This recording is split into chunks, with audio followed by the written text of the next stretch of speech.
everyone, and welcome back to my channel. This is Rosh from the Poor Millennial Mom, and this channel is all about cash stuffing, budgeting, and debt repayment. I am a single mom on a journey to paying off $113,000 of credit card and student loan debt. So if you'd like to join me on that journey, I would love to have you. Today we are doing my debt update for June 2024. I can't believe it's already June.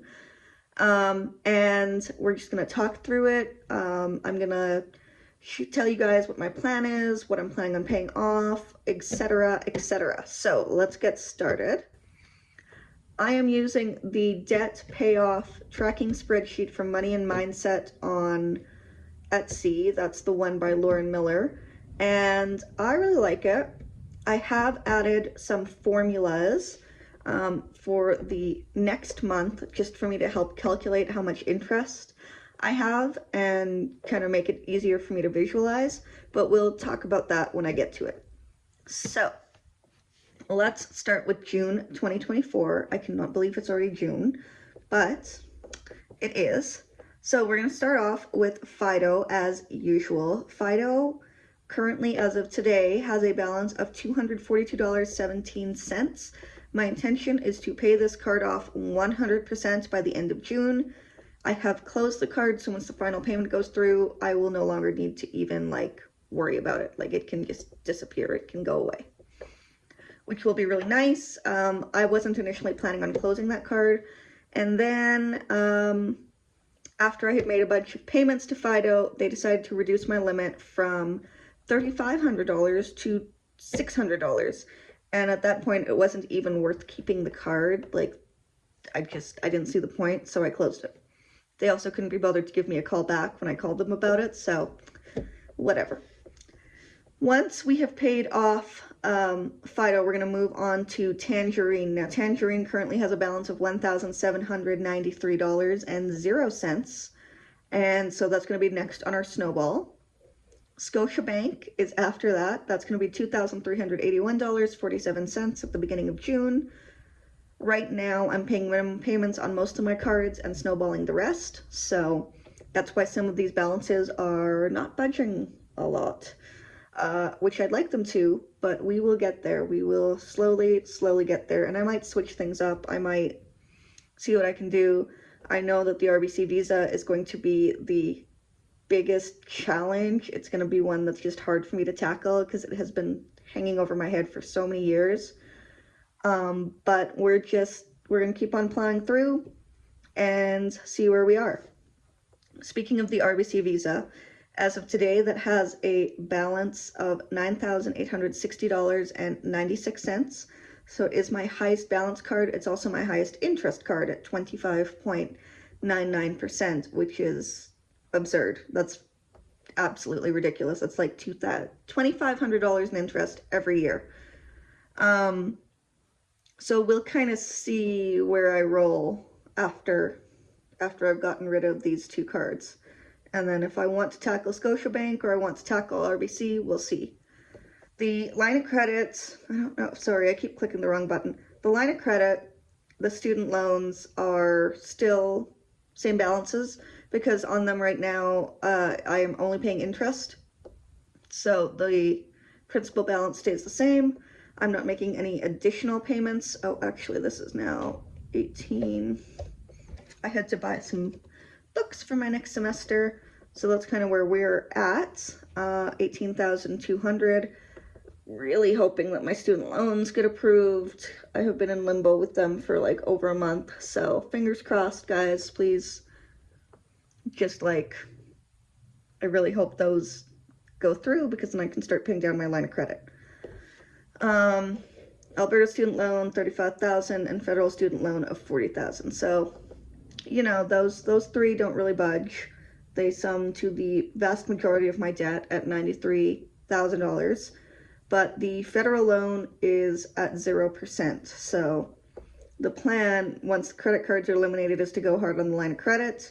After that, we can go to the student loan, and that's kind of where, once I can get this line of credit balance lower too, is maybe I can leverage that a little bit and use that to pay down. I don't know. We'll figure it out.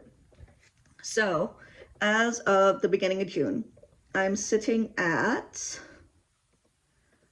107 $107,477.60 in overall debt, which is down from where I started in April 2024 at $113,146.44. So we've paid off almost $6,000 in 2 months, which I couldn't have done without my settlement from my divorce and my tax return. So those were kind of the big things.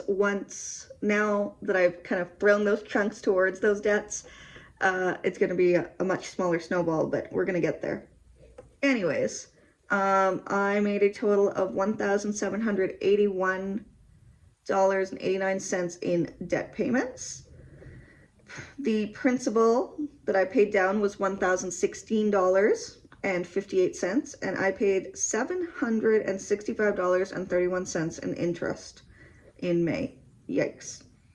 So, as we can see though, I think I need to drag this over. Yeah, okay. There we go.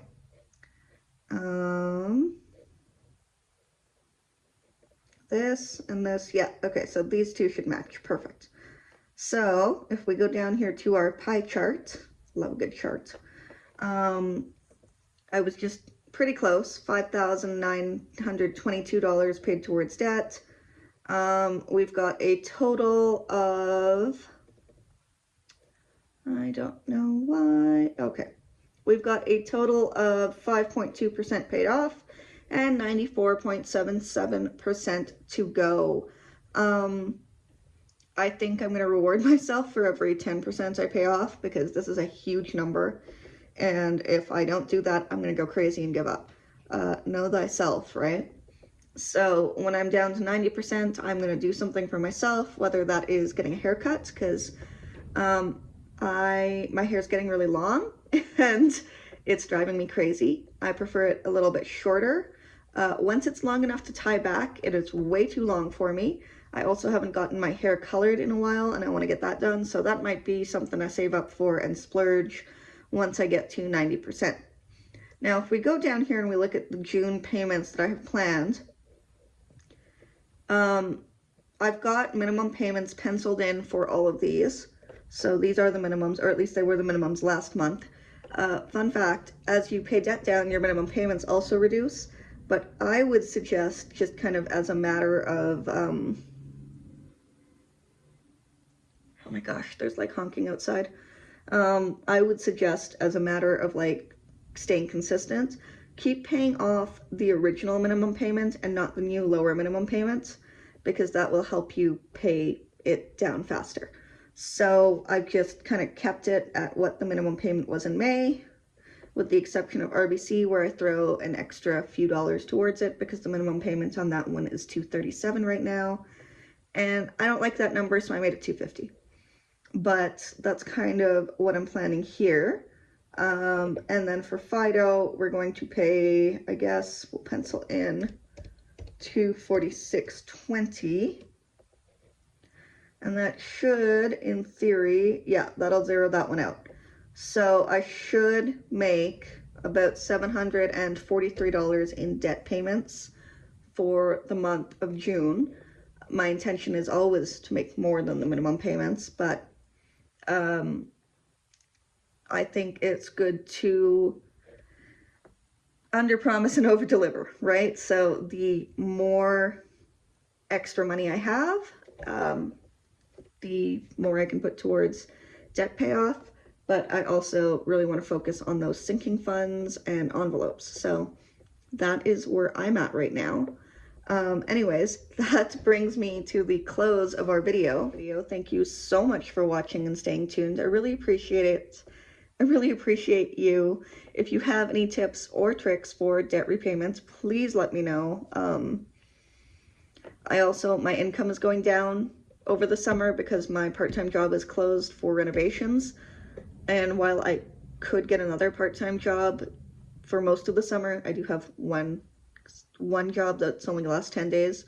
But while I could get another job over the summer, this is the first summer in like 5 years where I haven't worked and gone to school and then worked my other job, and I just need a summer off to like, and I won't be off because I'll still be working full time, but I just need a summer to like relax a little bit, spend time with my kids, get outside, that kind of thing.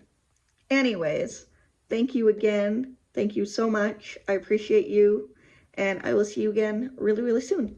Bye.